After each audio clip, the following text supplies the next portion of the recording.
Hi friends, ಅಮ್ಮನ ಕೈರುಚಿಗೆ ಸ್ವಾಗತ.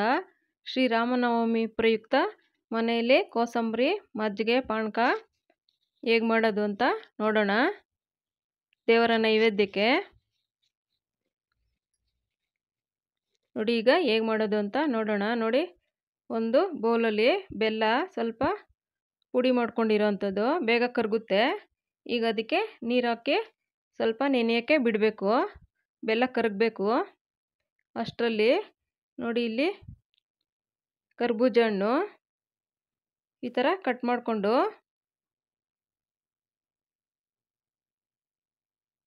ಒಳಗಡೆ ಇರೋ ಬೀಜಗಳೆಲ್ಲ ತೆಗಿಬೇಕು. ನಾನಿಲ್ಲಿ ಮನೆಯಲ್ಲೇ ದೇವ್ರ ನೈವೇದ್ಯಕ್ಕೆ ಅಂತ ಸ್ವಲ್ಪ ಮಾಡ್ತಾಯಿದ್ದೀನಿ. ಅಲ್ಲಿ ನಮ್ಮ ದೇವಸ್ಥಾನದಲ್ಲಿ ದೊಡ್ಡ ದೊಡ್ಡ ಕೊಳಗದಲ್ಲೇ ಮಾಡಿದ್ದಾರೆ ಪ್ರಸಾದ ಹಂಚೋಕ್ಕೆ ಎಲ್ಲರಿಗೂ. ನೋಡಿ, ಈ ಥರ ಬೀಜಗಳು ತೆಗೆದು ಇದನ್ನು ಸಣ್ಣ ಪೀಸ್ಗಳಾಕಿ ಕಟ್ ಮಾಡ್ಕೊಳ್ಬೇಕು. ಈ ಥರ ಒಂದು ಮಿಕ್ಸಿ ಜಾರ್ ಇಟ್ಕೊಂಡು ಸಣ್ಣ ಸಣ್ಣ ಪೀಸ್ಗಳಾಗಿ ಮಾಡಿಕೊಂಡ್ರೆ, ನಾವು ಒಂದೆರಡು ಸರಿ ಈ ಥರ ಗ್ರೈಂಡ್ ಮಾಡಿಕೊಂಡ್ರೆ ಸ್ವಲ್ಪ ರಫಾಗಿ ಚೆನ್ನಾಗಾಗುತ್ತೆ. ಕೆಲವ್ರು ತುರಿದು ಮಾಡ್ತಾರೆ, ಅದು ತುಂಬ ಟೈಮು ಹಿಡಿಯುತ್ತೆ, ಅಷ್ಟೊಂದು ಚೆನ್ನಾಗಿ ಬರೋಲ್ಲ. ತುರಿದು ಮಾಡೋದ್ರಿಂದ ಈ ಥರ ಮಿಕ್ಸಿಗೆ ಹಾಕಿದ್ರೆ ನಾವು ಕೈಯಲ್ಲಿ ಎಲ್ಲ ಇದು ಮಾಡಿ ಕಲಸೋದಕ್ಕಿಂತ ಈ ಥರ ಒಂದು ಸ್ವಲ್ಪ ಮಿಕ್ಸಿಗೆ ಹಾಕೋದ್ರಿಂದ ಚೆನ್ನಾಗಿ ಟೇಸ್ಟ್ ಬರುತ್ತೆ. ನಾನಿಲ್ಲಿ ಮನೆಗೆ ಎಷ್ಟು ಬೇಕೋ ದೇವ್ರ ನೈವೇದ್ಯಕ್ಕೆ ಸ್ವಲ್ಪ ಮಾಡ್ತಾಯಿದ್ದೀನಿ. ಅಲ್ಲಿ ದೇವಸ್ಥಾನದಲ್ಲಿ ಪ್ರಸಾದ ಹಂಚ್ತಾ ಇದ್ದಾರೆ. ನೋಡಿ, ಈ ಥರ ಪೀಸ್ ಮಾಡಿಕೊಂಡು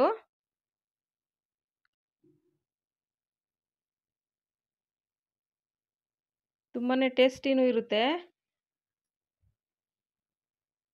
ಈ ಬಿಸಿಲು ಕಾಲದಲ್ಲೆಲ್ಲ ತಂಪಾಗಿ ಮಜ್ಜಿಗೆ ನೋಡಿ ಈ ಥರ ಹಾಕ್ಕೊಂಡು, ಜಾಸ್ತಿ ಏನು ರುಬ್ಬೋದೇನು ಬೇಡ. ಒಂದು ಸರಿ ಎರಡು ಸರಿ ಈ ಥರ ರಫಾಗಿ ಇದು ಮಾಡಿಕೊಂಡ್ರೆ ಚೆನ್ನಾಗಿ ಬರುತ್ತೆ. ತುಂಬ ನುಣ್ಣಗಾದರೆ ಚೆನ್ನಾಗಿರಲ್ಲ. ನೋಡಿ, ಬೆಲ್ಲ ಕರಗ್ತಾ ಇದೆ, ಕರ್ಕೊಳ್ಳುತ್ತೆ ನಾವೆಲ್ಲ ರೆಡಿ ಮಾಡ್ಕೊಳ್ಳೋದಕ್ಕೆ.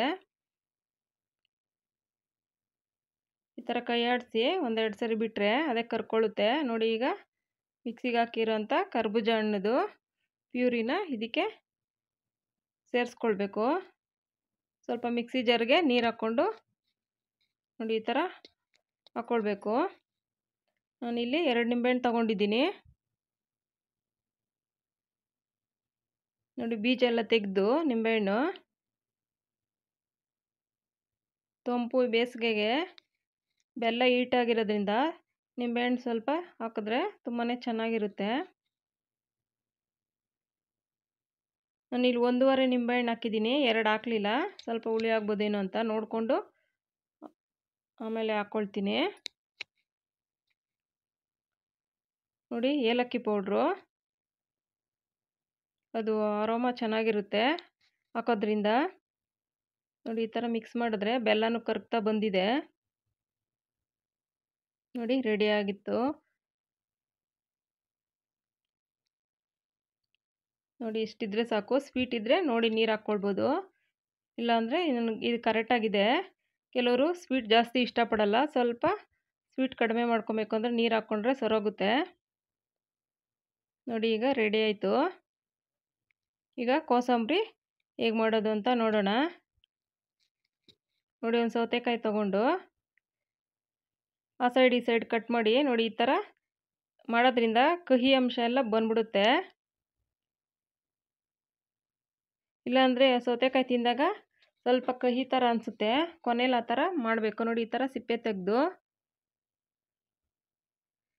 ತೆಗೆದಿರೋನು ಹಾಕ್ತಾರೆ. ನನಗೆ ಅದು ಅಭ್ಯಾಸ, ಸಿಪ್ಪೆ ತೆಗೆದೇ ಹಾಕೋದು ಎಲ್ಲದಕ್ಕೂ.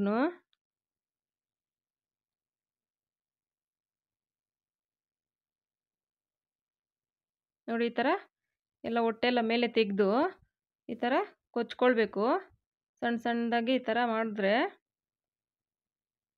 ಸ್ವಲ್ಪ ಸಣ್ಣ ಇದ್ದರೆ ಚೆನ್ನಾಗಿರುತ್ತೆ, ಮಿಕ್ಸ್ ಆಗುತ್ತೆ ಚೆನ್ನಾಗಿ.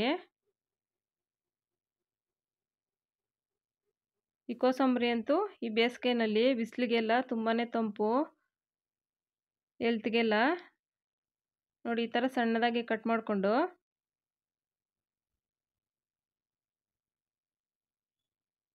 ನೋಡಿ ಆಗಿದೆ. ಇದಕ್ಕೆ ಒಂದು ಒಗ್ಗರಣೆ ಮಾಡ್ಕೊಳ್ಳೋಣ. ಒಂದು ಸ್ವಲ್ಪ ಎಣ್ಣೆ ಹಾಕ್ಕೊಂಡು ಖಾರಕ್ಕೆ ನೋಡಿಕೊಂಡು ಹಸಿಮೆಣಸಿನ್ಕಾಯಿ ಹಾಕ್ಕೊಳ್ಬೇಕು. ನಾನಿಲ್ಲಿ 2 ಹಾಕಿದ್ದೀನಿ, ಸ್ವಲ್ಪನೇ ಮಾಡೋದ್ರಿಂದ. ನೋಡಿ, ಸ್ವಲ್ಪ ಕರಿಬೇವು, ಕೊತ್ತಂಬರಿ ಸೊಪ್ಪು ಸ್ವಲ್ಪ. ಇಲ್ಲಿ ಫ್ರೈಗೆ ಕೊತ್ತಂಬರಿ ಸೊಪ್ಪು ಹಾಕಿದ್ದೀನಿ. ಮೇಲೆ ಒಂದು ಸ್ವಲ್ಪ ಹಸಿದೆ ಹಾಗೆ ಉದುರಿಸಿದ್ರೆ ಚೆನ್ನಾಗಿರುತ್ತೆ. ನೋಡಿ, ಸೌತೆಕಾಯಿ. ಈಗ ಹೆಸರುಬೇಳೆ ನೆನೆಸಿಟ್ಕೊಂಡಿದ್ದೆ ಮೊದಲೇ. ನೋಡ್ಕೊಂಡು ನಮ್ಗೆ ಎಷ್ಟು ಬೇಕೋ ಹಾಕ್ಕೊಳ್ಬೇಕು. ತುಂಬಾ ಹಾಕಿದ್ರೆ ಸ್ವಲ್ಪ ಕಹಿ ಥರ ಅನಿಸ್ಬಿಡುತ್ತೆ. 2 ಈಕ್ವಲ್ ಆಗಿದ್ದರೆ ಚೆನ್ನಾಗಿರುತ್ತೆ. ನೋಡಿ, ಕ್ಯಾರೆಟ್ ತುರಿ ಬೇಕಾದರೆ ಹಾಕ್ಕೊಳ್ಬೋದು, ಹಾಕಿದ್ರೆ ಚೆನ್ನಾಗಿರುತ್ತೆ. ನೋಡಿ, ನಾವೇನು ಒಗ್ಗರಣೆ ಹಾಕಿದ್ವಲ್ವ ಅದನ್ನು ಹಾಕಿ ಮೇಲೆ ಹಸಿದೆ ಕೊತ್ತಂಬರಿ ಸೊಪ್ಪು ಸ್ವಲ್ಪ ಉದುರಿಸ್ಕೊಳ್ಬೇಕು. ಸ್ವಲ್ಪ ಕಾಯಿ ತುರಿ ಹಾಕೋದ್ರಿಂದ ರುಚಿ ಚೆನ್ನಾಗಿರುತ್ತೆ. ಕೊನೆಯಲ್ಲಿ ಸುಮ್ಮನೆ 1-2 ಡ್ರಾಪ್ ಅಷ್ಟು ನಿಂಬೆಹಣ್ಣು ಈ ಥರ ರಸ ಹಾಕ್ಕೊಳ್ಬೇಕು, ನಿಂಬೆ ರಸ. ಈಗ ಚೆನ್ನಾಗಿ ಮಿಕ್ಸ್ ಮಾಡ್ಕೊಳ್ಬೇಕು. ನೋಡಿ, ತುಂಬ ಕಲರ್ಫುಲ್ಲಾಗಿ ಕಾಣ್ತಾ ಇದೆ. ಟೇಸ್ಟು ತುಂಬಾ ಚೆನ್ನಾಗಿದೆ.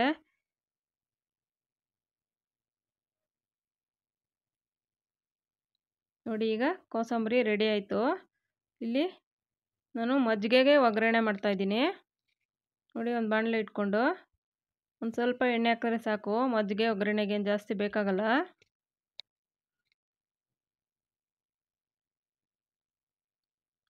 ನೋಡಿ, ಈಗ ಅದಕ್ಕೆ ಕರಿಬೇವು ಸ್ವಲ್ಪ ತೇವ ಹಾಕಿದ್ರೆ ಸಿಡಿಯುತ್ತೆ. ಕೊತ್ತಂಬರಿ ಸೊಪ್ಪು ಸ್ವಲ್ಪ, ಸಾಸಿವೆ ಏನು ಬೇಕಾಗಿಲ್ಲ. ಸುಮ್ಮನೆ ಸ್ವಲ್ಪ ಈ ಥರ ಫ್ರೈ ಮಾಡಿದ್ರೆ ಸಾಕು. ನೋಡಿ, ಈಗ ಒಂದು ಬೌಲ್ಗೆ ನೋಡಿ ಇಲ್ಲಿ 1 ಲೋಟ ಅಷ್ಟು ಮೊಸರು ಚೆನ್ನಾಗಿ ಮ್ಯಾಶ್ ಮಾಡ್ಕೊಂಡಿದ್ದೀನಿ. ಅದು ಗಡ್ಡೆ ಥರ ಇರಬಾರ್ದು, ಚೆನ್ನಾಗಿ ಇದು ಮಾಡಿಕೊಂಡು ಹಾಕಬೇಕು. ನೋಡಿ, ನೀರು ನಮಗೆ ಎಷ್ಟು ಬೇಕೋ ನೋಡ್ಕೊಂಡು ಹಾಕ್ಕೊಳ್ಬೇಕು. ಈಗ ಇದಕ್ಕೆ ಏನು ಮಾಡಿದ್ದೀವಿ ಒಗ್ಗರಣೆ, ನೋಡಿ ಅದನ್ನು ಹಾಕ್ಕೊಂಡ್ರೆ, ನೀವು ಮಸಾಲೆ ಮಜ್ಜಿಗೆ ಮಾಡ್ತೀವಿ ಅಂದರೆ ಇದಕ್ಕೆ ಸ್ವಲ್ಪ ಶುಂಠಿ, ಹಸಿಮೆಣಸಿನ್ಕಾಯಿ ಮತ್ತು ಪುದೀನ ಸ್ವಲ್ಪ ರುಬ್ಬಿಟ್ಟು ಹಾಕಿದ್ರೆ ಮಸಾಲೆ ಮಜ್ಜಿಗೆ ಆಗುತ್ತೆ. ನಾನು ಪ್ಲೇನೇ ಮಾಡಿದ್ದೀನಿ. ನೋಡಿ, ರೆಡಿ ಆಯಿತು. ನೋಡಿ, ಕೋಸಂಬರಿ, ನೋಡಿ ಮಜ್ಜಿಗೆ ಮತ್ತು ಪಾನಕ ಶ್ರೀರಾಮನವಮಿಗೆ ದೇವ್ರ ನೈವೇದ್ಯಕ್ಕೆ ರೆಡಿಯಾಗಿದೆ. ನೀವು ಟ್ರೈ ಮಾಡಿ. Thank you friends.